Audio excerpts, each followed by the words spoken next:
보십시다. 자, 말씀 시작 보면서 3장 3항부터 5항까지 같이 읽습니다. 자신의 영광을 드러내기 위하여 하나님의 작정에 따라 어떤 이들은 천사들은 영원한 생명으로 예정이 되었으며 다른 이들은 영원한 죽음으로 정하여졌다. 이렇게 예정되었으며 확정이 된 천사들과 사람들은 개별적으로 그리고 변함이 없게끔 계획이 되었으며 그들의 수는 정확하게 정하였기 때문에 늘어나거나 줄어들지를 않는다. 하나님께서는 생명으로 예정된 사람들을 생명의 기초가 놓이기 전에 영원하며 변함이 없는 목적에 따라서 그 자신의 뜻에 의한 비밀한 경륜과 선한 기쁨에 따라서 믿음이나 선행들이나 혹은 이 둘 가운데 어느 하나를 오래 참으며 감당하는 것이나 혹은 피조물에게 있는 다른 어떤 것 등등이 하나님으로 하여금 예정을 하도록 하게끔 하는 어떤 조건이나 원인이 되는 것으로 미리 보시지 않은 채 예수 그리스도 안에서 영원한 영광에 이르도록 선택하셨다. 이렇게 얘기했습니다. 그 말씀 신앙고백서에 나와 있는 내용을 잘 생각해 보면서 여러분 지금 나눠드린 핸드아웃 거기에서 작전의 순서를 한번 보세요. 하나님께서 영원한 작전 가운데 구원을 위해 관련한 예정을 어떤 작전의 순서에 따라 행하셨는가 그럼 생각을 해보자는 말이죠. 자, 1. 뭐로 되어 있어요? 작전 순서 1. 하나님이 그의 자비와 공의를 나타냄으로써 자기의 영광을 드러내기로 결정하셨다. 1번의 그 작정의 순서에 첫 번째는 하나님의 그 같은 예정의 목적성을 설명하고 있죠. 목적성. 그것이 이제 3장 3항에 나와 있어요. 3장 3항에 보게 되면 첫 줄에 뭐라고 언급이 되어 있어요? 자신의 영광을 드러내시기 위하여 라고 방금 읽었던 신앙고백 3장 3항 첫 절에 나와 있죠. 그 성경 첫 절에 구분을 많이 나오고 설명하시고 여러분 그 줄치고 예정의 목적성의 설명으로. 자, 그러면 하나님의 영광을 나타내는 방식은 어떻게 하여 영광을 나타내는 것인가 했을 때 거기에 그의 자비와 공의라 이런 말이 나와요. 자비와 공의라. 영광을 나타내는 방식이죠. 영광을 나타내는 방식으로서 자비와 공의라 이렇게 나타나 있는데 그것은 3장 5항에 보게 되면 하나님의 전적인 주권에 의하여 나타낸 것이로되 3장 3항에 다시 가보면 예정과 영원한 죽음으로 나눠지는 이 예정의 갈림길이 바로 하나님의 속성인 자비와 공의와 관련된 것임을 전제해주고 있는 것이에요. 자, 그런 다음 작정의 두 번째, 이 같은 목적성에 따라 작정의 두 번째 같이 읽으면 그가 자기 영광을 드러낼 수 있는 존재로서 이성을 부여하여 자기 형상을 닮은 피조물을 창조하기로 결정하였다. 그래서 이와 같은 자기 영광을 나타내 보이시도록 결정하시는 하나님의 작정의 구체적인 실행의 첫 번째 방편은 창조사역이었다. 창조사역. 그 창조사역의 대상이 누구였냐면 피조물 가운데서 하나님의 형상을 닮은 자의 창조였어요. 그러니까 인간 창조를 해나가시는데 그 인간을 여타의 피조물과 달리 하나님의 형상을 닮은 대로 창조하신 목적은 하나님의 영광을 드러낼 수 있는 존재로서 그 같은 존재를 만들어내므로 결과적으로 하나님의 자기 영광을 드러내기 위하신 결정의 첫 번째 방편이 되어져요. 그런데 세 번째 같이 읽어봐요. 시작. 그가 그 피조물로 하여금 타락할 수 있도록 창조하기로 결정하였다. 그런데 그 같은 두 번째에서 멈추는 것이 아니고 세 번째는 타락의 가능성을 열어둔 상태로 창조하셨다. 이 타락의 가능성 부분이 바로 윗줄에 올라가서 이성을 부여한 자유 부분과 연결되어져요. 그 부분이 이제 다음 장 창조의 두 번째 항에서 우리가 공부할 부분이에요. 그러니까 세 번째 작정의 구체적인 내용을 자세히 해설하기 원하려면, 그렇죠? 작정의 세 번째를 자세히 해설하고자 원하면,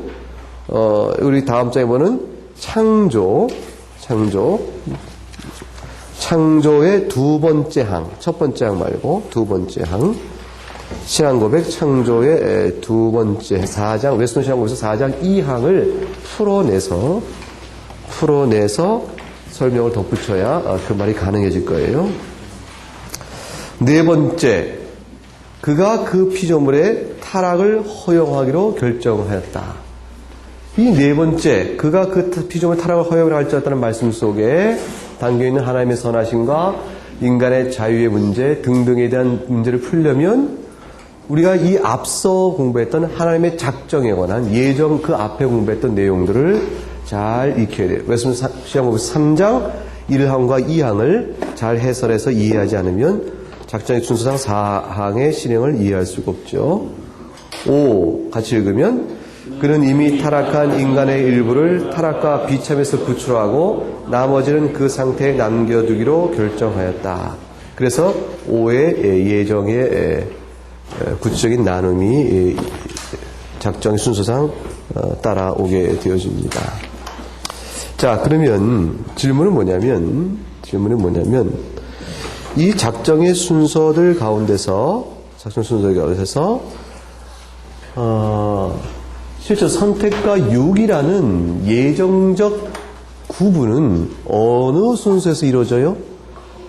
이 작정의 1, 2, 3, 4, 5는 하나님의 온 우주를 창조하시고 인간을 창조하고 특별히 인간과 관련하여 구원의 선택과 유기의 부분까지 쭉 연결되는 하나님의 작정의 전체 흐름인데, 흐름 가운데서 우리가 공부하는 지금 예정이라는 의미에서의 영원한 작정은 이 작정의 순서상 어디에 해당되어지죠? 몇 번이에요? 5번이죠. 응? 네, 5번이라. 5번에 해당이 작정의 순서상 되어져요. 자, 그렇다는 걸 염두에 두고 타락 전 선택설과 타락 후 선택설의 두 신학적 견해가 어떻게 서로 다른지를 잘 구별하여 인식하도록 하자. 그것이 이제 이번 강의의 첫 번째 과정이에요. 타락 전 선택설과 타락 후 선택. 작정의 순서는 결국 이렇게 순서를 따라가는데, 이 다섯 번째의 선택의 일이 언제 작정의 순서 가운데서 어느 쪽에 놓여져야 좋은 것인가? 이제 그 부분에 대한 이해 차이가 있어서, 즉 선택이 1번, 2번 속에 선택이 이미 들어가 있는 것인가? 아니면 5번에 이르러서 비로소 선택이 실제 이루어지는 것인가? 그 차이가 타락 전 선택설과 타락 후 선택설의 차이예요. 그러니까 5번의 작정의 순서상 5번에 가서 비로소 선택이 나눠지는 것인가? 아니면 그 선택의 대상을 이미 1, 2 속에서 전제하고 있는 것인가? 그 차이로 달라져요. 자, 그래서 타락 전 선택설을 수프라랍사리아니즘이라고 그러는데, 수프라랍사리아니즘의 설명의 큰 장점은 뭐냐면 여러분 거기 뭐라고 설명되어 있어요? 즉 뭐라고 되어 있죠? 목적을 세우고 방편을 선택하신 것이라 하는 이런 식의 설명이에요. 다시 말하면 우리가 어떤 일에 있어서 어떻게 할 것인가 라는 문제를 논해서 어떤 방법을 선택한다고 그랬을 때, 이 방법을 결정하고자 할 때 어떤 방법이 좋은가, 어떤 방법이 좋고 어떻게 할 것인가 라는 문제는, 어떤 방법이 좋은가 라는 문제, 어떻게 할 것인가 라는 문제는 이것 자체로는 아무리 논해도 선택이 나올 수 있어요, 없어요? 없죠. 이것에 대한 항상 뭐예요? 무엇을 위해 우리가 하는 것인가 라는 목적성에 따라서 거기서부터 방법에 적당하고 좋은 것들을 가려낼 수 있는 것이란 말이죠. 목적이 일치하는 것에 따라서 방법이 나오게 되는 것이 논리적이라는 것이죠. 논리적. 사람 일을 할 때 그렇게 한다. 사람 일을 할 때. 사람을 빠르게 수송할 수 있는 수단을 만들어내겠다는 목적이 있을 때, 그럼 어떻게 만들어야 될 것인가? 이럴 때 이렇게 썰매처럼 만들어야 될 것인가? 바퀴를 달아야 될 것인가? 요 두 개의 운송 방편에 두 가지를 놓고 어떻게 선택할 것인가? 라는 문제는 사랑을 빠르게 소송해야 한다는 측면에서 나오고, 그 다음에 그 목적성을 달성하기에 어느 것이 더 좋은가를 생각하는 거죠. 그때는 이제 다른 조건적 요소가 들어가긴 하겠죠. 말하자면 목적이 전제되고 그 다음에 목적에 따라 방편이 구해지는 것이 순서이므로, 결국 이제 예정이라는 하나님의 선택과 구원과 관련된 예정의 방편이 틀림없이 있는 거는 이건 성경적이란 말이에요. 이거는 성경에서 확인되고 있거든요. 예정 속에는 선택된 자와 그렇지 못한 자로, 유기된 자로 이게 구별이 되고 있는 것도 이것도 성경적인 사실이란 말이에요. 이와 같은 일들이 하나님이 구원을 이루는 방편을 주고서 틀림없다 그 말이에요. 구원의 방편으로, 구원을 실행하신 방편으로 이와 같은 쓰는 것은 틀림없다. 그렇다면 이와 같은 구원을 방편을 쓰실 때에 어떠한 목적이 있기 때문에 이 목적을 이루기 위하여 이렇게 하신 것이 아니냐 그 말이에요. 그러니까 그 어떤 목적 때문에 이렇게 하셨을까라는 것으로 생각해 보는 것처럼, 우리가 이해해야 되는 것처럼, 실제 하나님이 자신의 목적을 가지고 이러한 방법을 선택하셨을 것이다. 그렇다면 이와 같은 선택이라는 예정적 선택이 목적을 염두에 두었을 때 하나님께서 이미 그 대상을 정해놓은 것이 아니겠느냐, 이런 식의 관점에서 풀어야 더 좋은 설명이 된다. 그런 것이 타락전 선택이에요. 그러니까 타락전 선택은 거기 나온 대로 논리가상 목적과 인과관계적 원리에 따라서 논리를 풀어갈 때 타락전 선택이 맞다라고 생각하는 거죠. 그렇게 되면 하나님의 예정의 대상이 어떻게 되냐면, 보세요. 예정의 대상이 하나님의 마음 속에, 하나님의 생각 속에 homo creabilis et labilis예요. 이거는 타락하지 않은 상태, 아직은. creabilis는 타락할 가능적인 존재, creabilis는 앞으로 창조할 예정적 대상으로서의 창조의 대상으로 있는 존재예요. 라빌렛은 따라서 타락할 수 있는 가능적인 존재로 있을 뿐이야. 그러니까 아직 모호화가 되지 않은 거죠. 창조되어진 자로 보고 계신 것도 아니고, 그가도 타락한 자로 보고 계신 것도 아니고, 하나님 마음속에 있는 것뿐이야. 아직 그 선택의 대상이 as a possibility for creation and as capable of falling. 그러니까 창조할 가능성, 창조의 개연성과 그 다음에 그것을 타락할 수 있는 그런 존재로서 하나님이 마음속의 대상으로만 두고 있을 뿐이에요. 무슨 말인지 이해가요? 지금? 응? 그러니까 이건 순전히 굉장히 사변적이라고 볼 수도 있어요. 하나님의 정신세계를 들여다보는 거야. 이럴 수는 없지만 이제 신학적 흐름으로 우리가 알고 이해한 게서 신학을 설명할 때 하나님의 마음을 들여다보니까 하나님께서 작정의 순서에 따라서 1부터 쭉 5번까지 하시는데, 이 5번의 선택이라는 걸 하나님 마음속에 하실 때 선택의 대상이 하나님께서 마음속에 아직 창조된 자로 보고 선택하시는 것이 아니고, 창조하려고 창조할 가능성이 있는 자로 대상을 삼는 거예요. 그러니까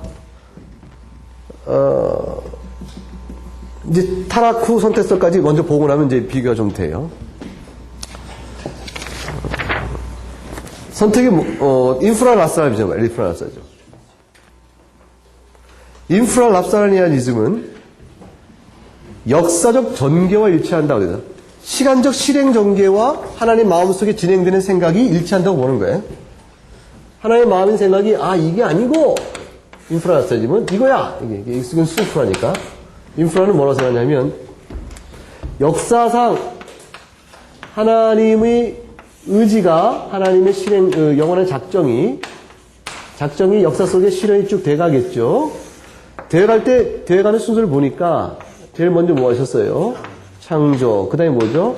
타락. 그 가운데 구원 역사를 위해서 나누시는 창세기 11장, 12장의 맥락 속에서 12장부터 실제로 분리의 역사를 실해 나가시죠. 이 분리 역사는 수업하여 이미 타락했을 때 아담과 하와에게도 적용되는 것을 우리가 알긴 하지만 이와 같은 하나님께서 타락하고 나니까 아담과 타락하고 나니까 비로소 구원의 역사를 행하시며 이렇게 구원받을 자와 그렇지 못할 자는 나눴다. 그러니까 카인은 이제 여기 속하는 것이고 아벨은 여기 속한다고 생각한다면 셋은 여기 속했다. 이런 식으로 이제 나눠짐의 역사가 있다 그거예요. 그럼 하나님께서 이와 같은 역사 실행의 전체를 마음에 두고 계시면서 선택하신 거라 그 말이에요. 뭐 하실 때? 선택이라는 작정을 하실 때 이 마음의 생각 속에서 이게 전부 다시 실행된 건 아니에요. 이해해요?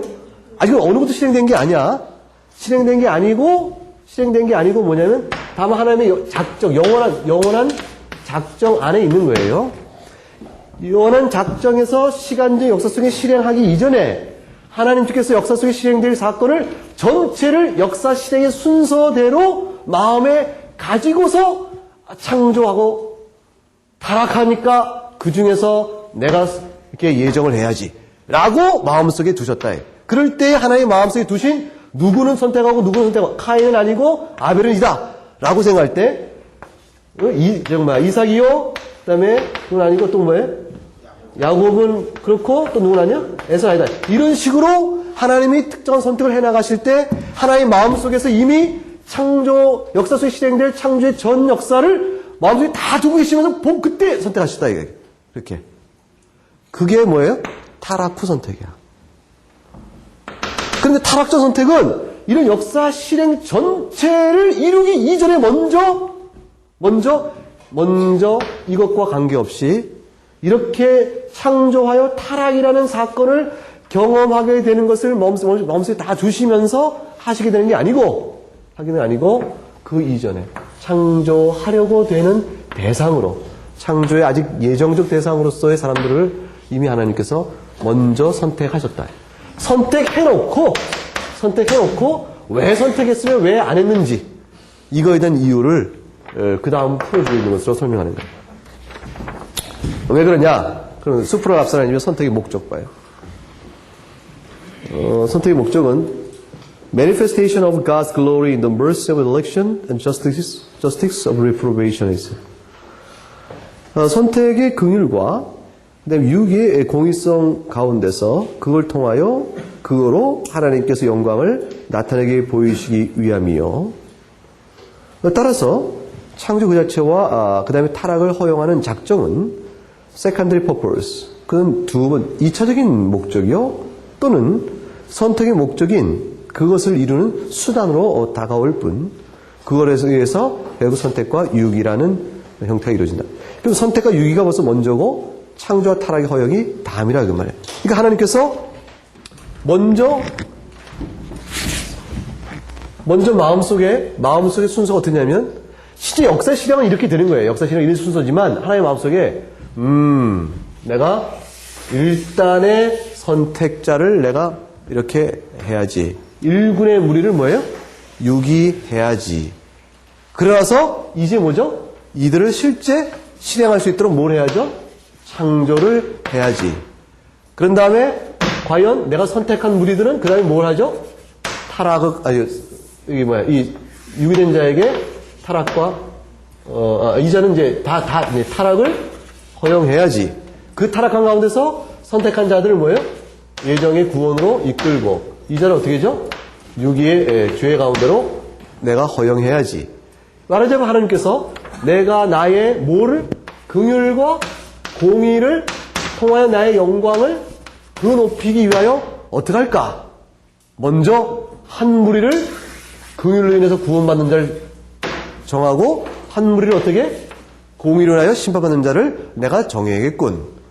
그러신 다음에 이들을 내가 그 다음에 창조하고 그 다음에 이들이 타락하도록 할 것이며 그 가운데 그렇게 예정된 사람들은 과연 어떻게 선택의 길로 가도록 이스라엘로 부르고 그다음에 그렇지 않은 자들은 유기시켜야겠다 라는 실행을 그 다음 계획을 이뤄간다.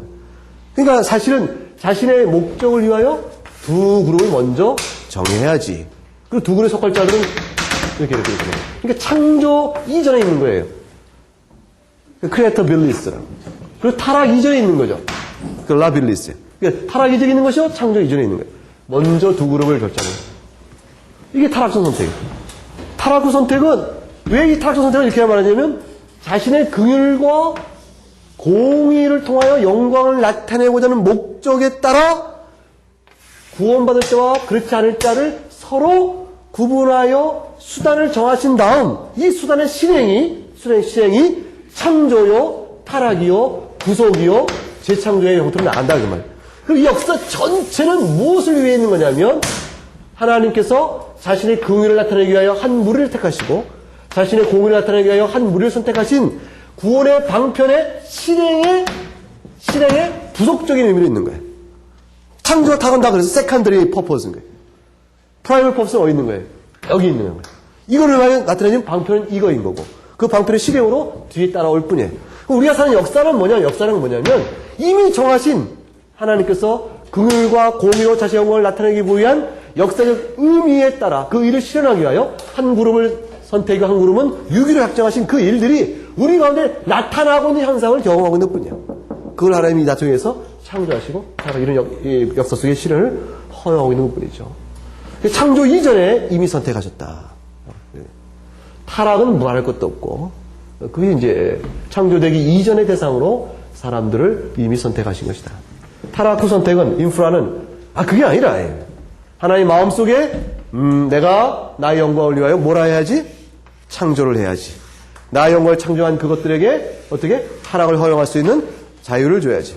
그것들이 타락할 경우 타락한 그들 가운데서 내가 일부는 선택하고 일부는 버려야지. 공의의 심판해야지. 이렇게 하시는 하나님의 작정의 마음속에 순서에 따라 이미 하나님이 선택하실 때는 타락한 자 가운데서 어떻게 구원할 자와 그렇지 않을 자를 나누신 것이라. 이게 타락 후 선택. 이 타락 후 선택은 구체적 역사에 실행되는 순서와 잘 어울려져. 역사 순서를 밟아요. 그 목적에 따라 수단이 정해진 다음 이루어지는 것이냐, 아니면 역사 실행의 순서에 따라 보는 것이 더 하나님의 영원한 마음속에 있는 작정의 순서가 되는 것이냐, 어느 게 더 타당한 것이냐, 이거 가지고 개혁주의는 치열한 신학적 이론 다툼을 했죠. 여러분 생각에는 어느 수프라가 좋아요, 인프라가 좋아요? 어느 게 더 적절해요? 수프라? 둘 다 마음에 들죠. 둘 다 마음에 들어요?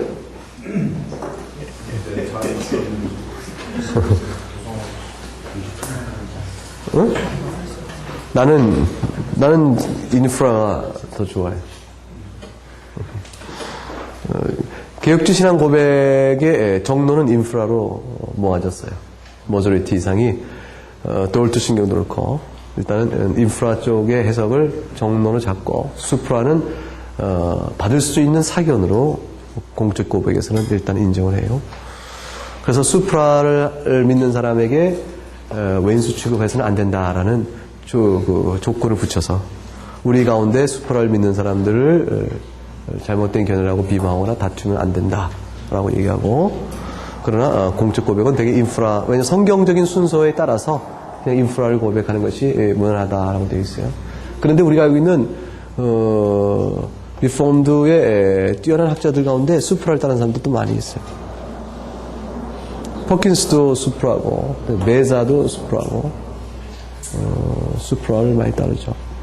이제 수프라와 인프라는 결국은 논리적으로 보면 수프라를 설명할 때 문제가 없고, 그러나 성경적 실행 순서에 따라서 작정 안에 있는 것을 보는 것으로 설명해 나가도 문제가 없기 때문에 이미 타락한 자들 가운데서 하나님이 선택한 것이다 라고 볼 것이냐, 창조 이전에 하나님께 자신의 영광과 긍휼과 공의로 자기 영광을 드러내어 이미 선택해놓고 그들을 창조하신 것이냐 이거예요.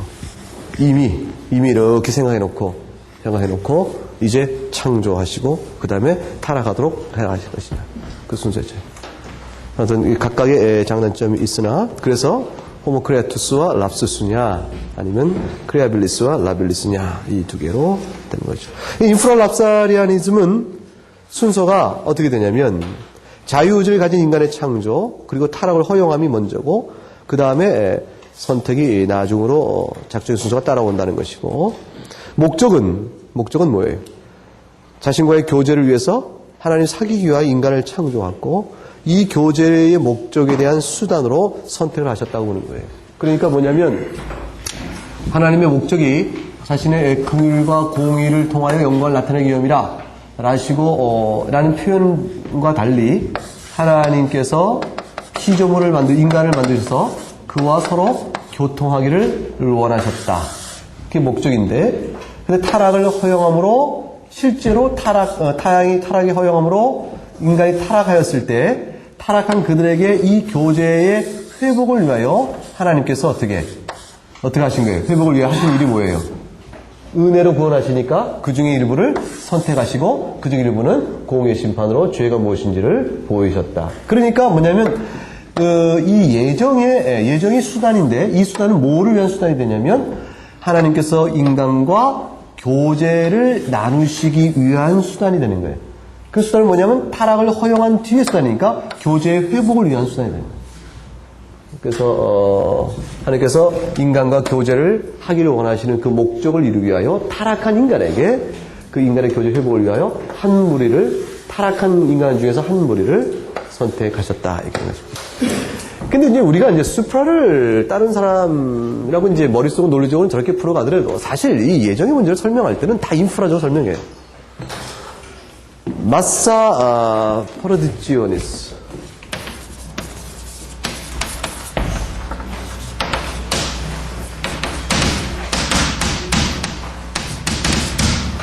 이게 뭐냐면 파멸의 덩어리라고 메서 포지션이에요. 그러니까 이미 죄로 인해서 멸망의 진노 아래에 있는 덩어리. 그게 누구냐면 이게 타락한 인간이라고 이게 랍스스에 이미 타락해버린 인간 파멸의 진노의 덩어리 가운데서 일부를 구원으로 일부를 해나가신 것이 실제 실행이거든. 이게 실행 순서거든. 이게 하나님께서 성경에서 보이는 실행 순서는 이렇게 되거든요. 이 순서가 되니까 이런 대로 설명하는 게 쉬운 거예요. 이렇게 되는 하나님의 작정 안에는 어떤 순서였을까?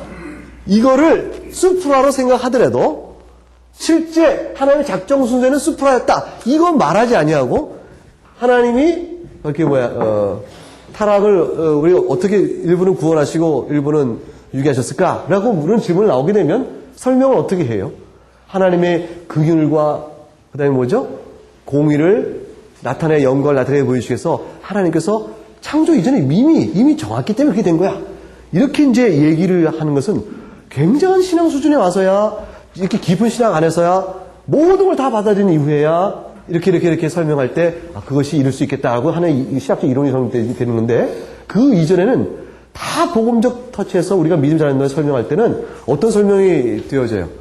우리가 다 죽게 되었을 때에 아직 우리가 죄인 되었을 때에 주께서 우리를 사랑하셔 그의 독생자를 보내시고 우리를 구원하셨다 그러잖아. 바로 그 흐름대로 우리가 타락할 멸망에 덩어릴 때 하나님이 그 중에 일부를 선택하시고 일부를 멸망케 하신 것이다. 이런 순서로 시간의 실행 순서로 우리가 설명해 나간다고. 그럼 결국은 그런 식으로 설명해 나간 것이 역사 실행의 순서이고 그 순서대로 하나님께서 마음속에 작정하셨다는 식으로 이렇게 투영해서 이해하는 게 인프라인데 그것이 이게 일치가 되기 때문에 쉬워요. 인프라에서요. 구원할 자를 아신 하나님의 지식이 어떤 제한을 받는 듯한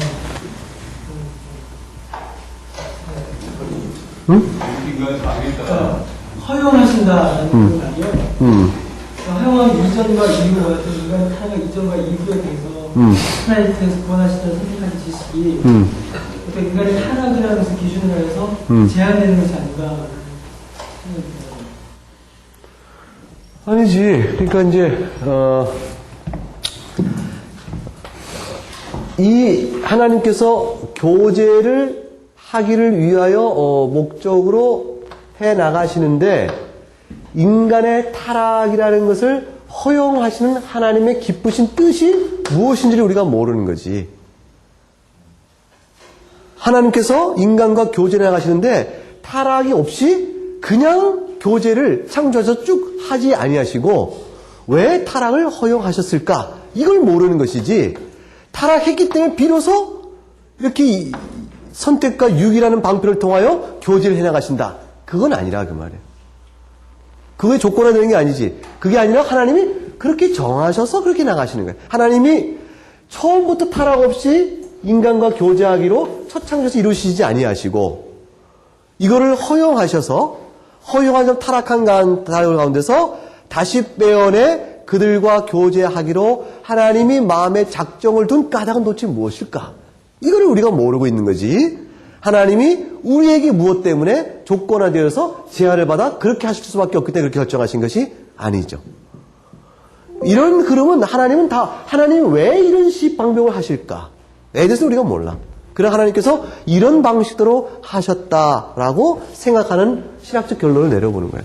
그럼 왜 이렇게 하셨을까? 그건 모르지만 왜 역사 속의 실행의 상태가 이렇게 나타나니까? 그리고 인간의 조건을 보고 선택하시는 것이 아니에요. 타락했다는 상황 속에서 누구를 예정할 것이고 누구를 아닐 것이냐를 인간의 조건을 미리 보셔하신 것이 아니라 타락한 인간 가운데 하나님께서 자신의 주권에 따라 그 중에 일부를 나누시고 계신 것이에요. 그러니까 이건 인간의 조건에 따라 보고 계신 것이 아니고.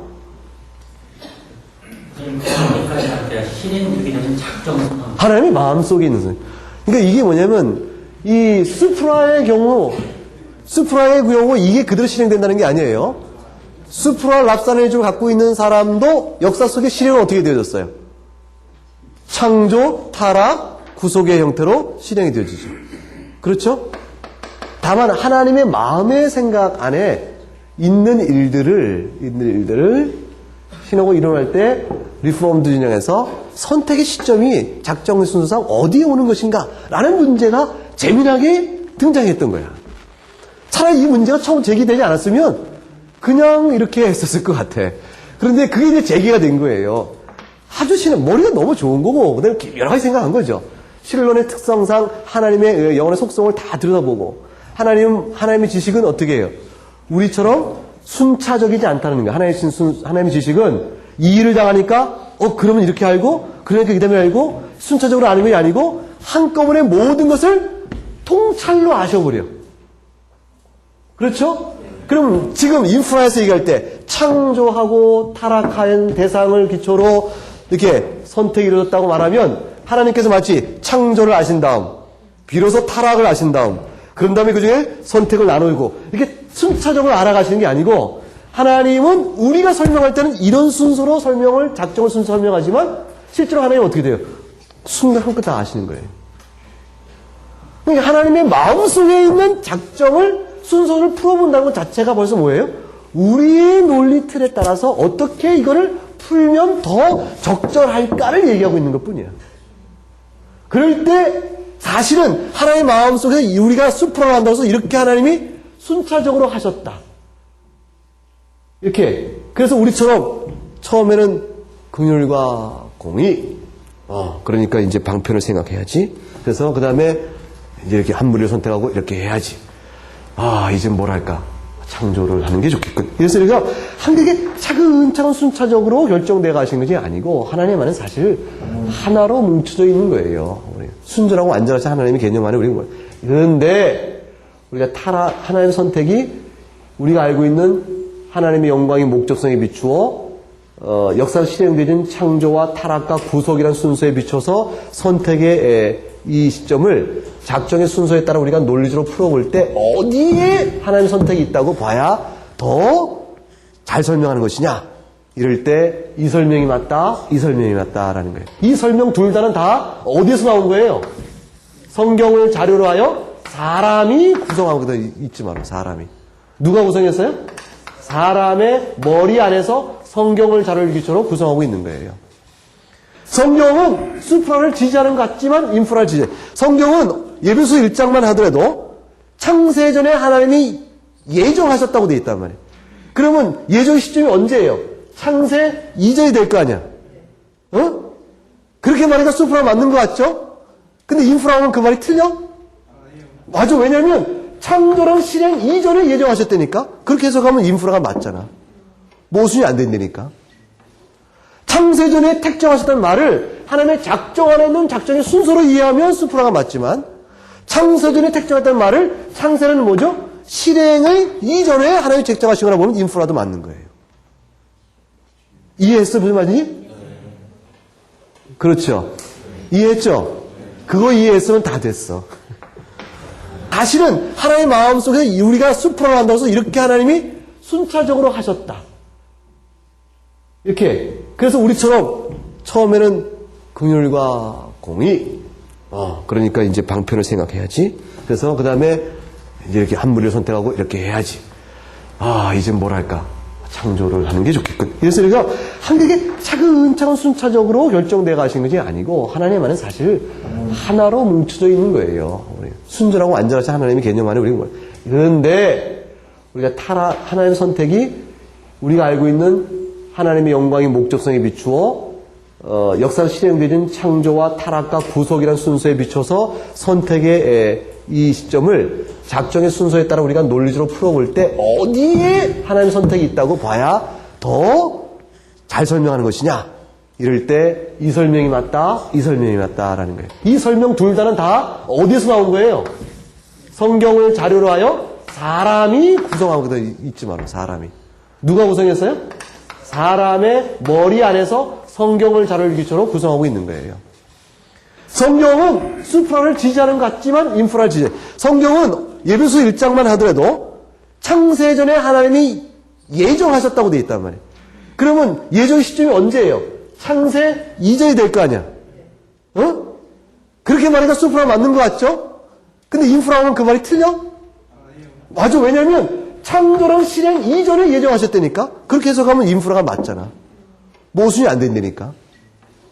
창세전에 택정하셨다는 말을 하나님의 작정 안에 있는 작정의 순서로 이해하면 수프라가 맞지만, 창세전에 택정했다는 말을 창세는 뭐죠? 실행을 이전에 하나님이 책정하신 거라 보면 인프라도 맞는 거예요.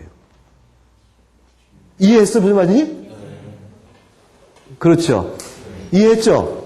그거 이해했으면 다 됐어. 그거 이해했으면 됐어. 그래서 수프라와 인프라라는 차이는 결국 사람이 하나님의 작정의 순서를 성경적 자료로 사람이 정리하여 나눈 거예요. 하나님이 이 순서에 따라 작정의 단계를 밟아가신다는 뜻은 아니야. 따라서 인프라와 수프라가 리폼, 누가 더 진짜 리폼드냐고 싸우는 거는 미련한 짓이에요. 미련. 그건 리폼드적이지 않은 거예요. 리폼드적인 하나의 신론적 이해 속에서는 수프라 인프라가 갖고 누가 더 리폼드냐고 말할 수 없게끔 되어 있어요. 신론적 구성이. 하나님 안에는 순전하고 완전한 영께서 순차적으로 나아가는 단계가 아니기 때문에. 다만 리폼 진영 안에서 저 이론 제기가 나왔기 때문에 설명을 해나가는 구성 안에서 두 가지 소개가 되고 있는 것뿐입니다. 오케이? 그러니까 참 우리가 지금 웨스턴 고백에서 작정과 예정이 이제 일단은 한 단을 넘어가는데 굉장히 어려운 고비를 넘었다 싶은 거예요. 제 마음에는. 리폼드 개혁주의 신학을 배워가는 과정 속에서 가파른 언덕에 한 고비를 지금 신학적으로 헐떡헐떡 되면서 지금 한 고비를 넘어간 거예요. 굉장히 잘 정리하고 이해하고 또 성경적으로 풀어가면서 살펴볼 수 있기를 바라요. 그게 쉽지는 않아요. 예, 근데 이제 창세기 22장에 보게 되면 어떤 사건이 나오죠? 이삭을 제물로 바치는 사건이 나오죠? 이삭을 제물로 바치는 사건이 하나님께서 아브라함에게 이삭을 제물로 바치라, 아브라함에게 이삭을 제물로 바치라고 했을 때 하나님께서 이삭을 제물로 받을 의도가 있으셨나 없으셨나?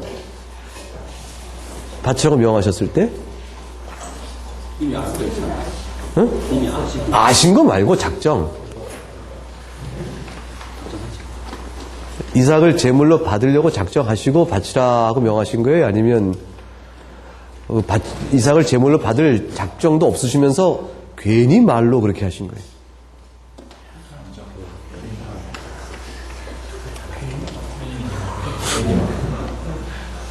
괜히 말씀만 하신 거예요? 그러면 아브라함만 괜히 힘들어하고 이렇게 쩔쩔쩔매게. 그러니까 아브라함이 이삭을 제물로 바칠라는 하나님의 뜻은 진정으로 하신 말씀이었다. 진정으로 아브라함에게 제물을 바치라고 하셨는데, 근데 아브라함이 진짜로 바치려고 하니까 하나님께서 아브라함이 진짜로 바치는 줄을 아시고 그때서 하나님께서 마음을 돌이켜서 됐다 하고 받으셔서 이제 하나님께서 이제 안 받으신 것이다. 맞아요, 틀려요?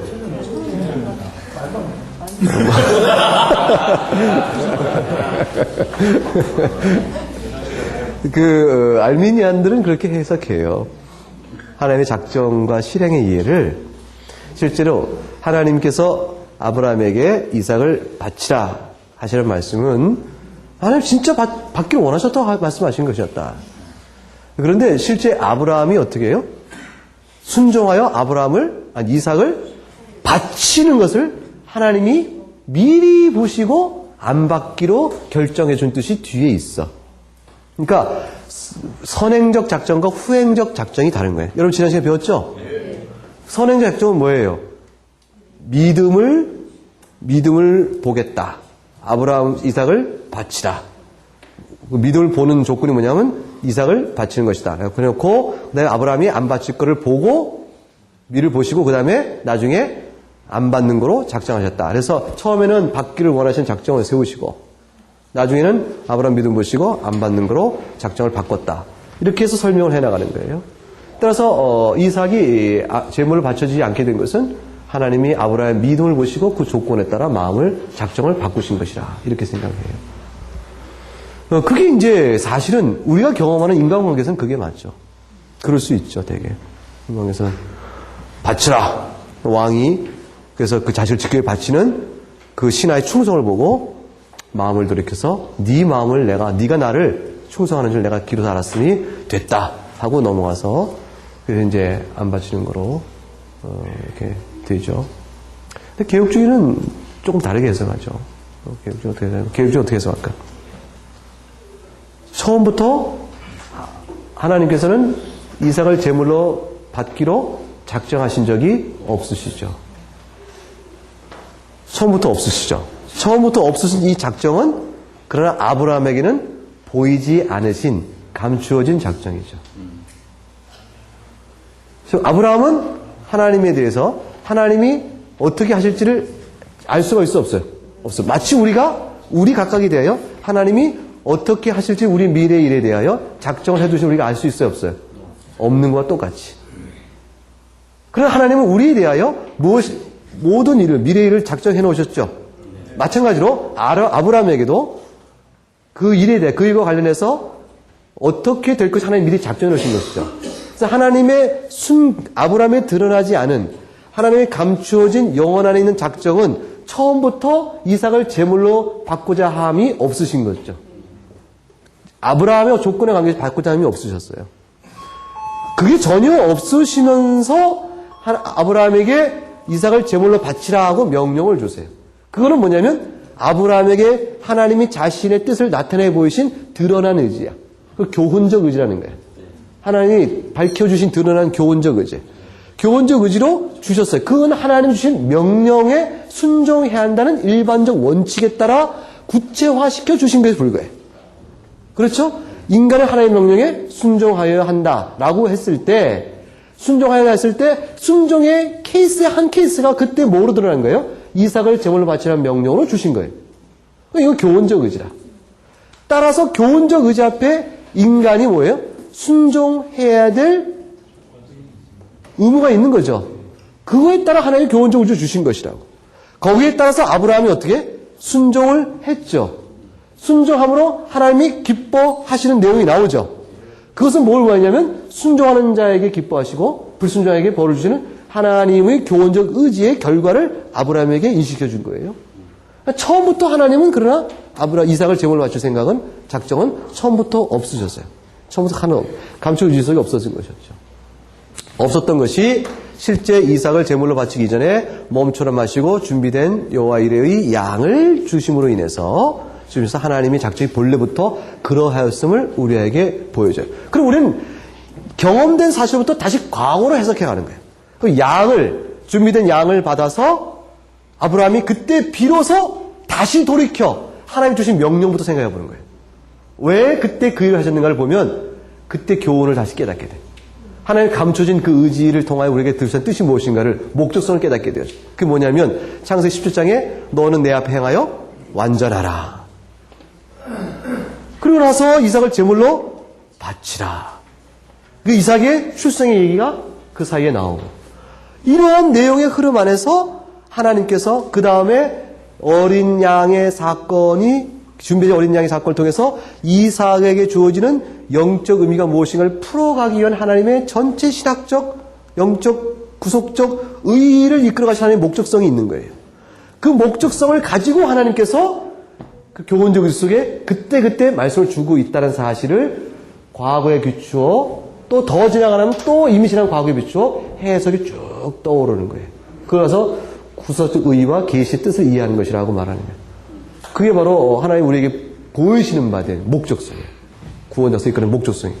하나하나 일이 어떻게 될 것이냐는 감수도 있지만 그 일이 실행되어 갈 때는 실행된 일을 통하여 하나님 무슨 뜻으로 이런 일을 이렇게 실행하셨을까를 보험으로 인해서 그 의도하신 뜻을, 방향을 읽어갈 수가 있어요. 읽어갈 수 있도록 하나님 그때그때마다 해석의 고리를 넣어주세요. 선지자를 통하여 그 해석의 틀을 넣어주신다고. 선지자를 통하여, 우리는 그 선지자를 통하여 주신 틀들을 성경에 기록된 글을 통해서 아는 거예요. 때때로는 하나님께서 아예 선지자를 통하여 하나님이 감춘 뜻까지 살짝 열어주기도 하셔요. 살짝 열어주기도 하셔요. 구약에 보면 그래서 선지자가 예언도 막 하는 거예요. 예언도 막 하는 거예요. 그 왕이요, 하나님은 그렇지 않으려고 이걸 하신 겁니다라고 왕이 선지자가 말하는 거예요. 왕이 하나님이 비밀한 뜻도 열어줬는데도 왕이 그걸 불순종해버리죠. 그런 내용들이 또 열어줘요. 그게 다 뭐냐면 하나님이 어떤 목적으로 어떤 뜻을 드러내게 그렇게 일을 실행해 나가시고 작정해 두셨는가를 해석할 수 있는 틀들 열어주는 거예요. 결국은 이삭의 제물 사건도 그런 전체 흐름 안에서 볼 수 있도록 이끌어가는 거죠. 하나님의 작정은 변치 않고 역사 실행되어진 일에 대한 하나님의 작정은 변하지 않고 있어요. 그런데 교훈적 의지 속에서 그러한 뜻과 마치 다른 것처럼 바치라고 명령하세요. 그것은 그 자체가 작정이 서로 모순되기 때문이 아니고 그 변함이 없는 이삭을 제물 바치지 받지 않으시겠다는 작정의 의지는 똑같이 있는데 교훈적 의지를 통해서는 하나님이 그 작정하신 것을 실행해 나가실 때 그 실행을 통하여 우리에게 깨우쳐주길 원하시는 목적성과 뜻이 있단 말이에요. 그게 구속자적 의미도 있을 수 있고 우리에게 보이고자 하는 하나님의 의도성. 그거를 보이기 위하여 교훈적 의지를 계속 주시는 거예요. 하나님의 의지는 두 가지가 있어요. 하나는 뭐예요? 하나님은 일의 실행이 되도록 정하신 바 된 하나님의 의지. 그게 있고 또 하나는 뭐예요? 그걸 통하여 우리에게 하나님 말씀하고자 하는 뜻의 의지가 있어요. 그죠? 그 의지를 가르쳐 주시기 위해서 교훈적 의지 속에서 계속 뭔가를 우리를 다루고 하시는 거예요. 굉장히 중요한 얘기를 한 건데? 응? 그러니까 하나님의 작정, 영혼 안에 있는 감추어진 작정 실행은 그대로 이루어져요. 역사 실행 속에서 우리가 이 일들이 그대로 이루어지는데 이 영원한 작정, 감춰진 작정은 가감없이 그대로 이루어져요. 그래서 어느 하나도 인간 피조물에 의해서 조건화되어 바뀌는 것이 아니에요. 그런데 우리에게 주신 바된 뭐가 있죠? 이 실행을 해나가는 동안에 하나님이 우리와 관계하신 동안에 교훈적 의지로 우리를 다뤄 나가시죠? 이 교훈적 의지에 다뤄가는 우리와 하나님 사이, 하나님과 우리 사이에 우리가 순종하고 불순종하고 순종하고 불순종하고 우리들에게 은혜를 주시고 하시는 하나님과 우리 사이에 이 우리를 다뤄가시는 요 뜻!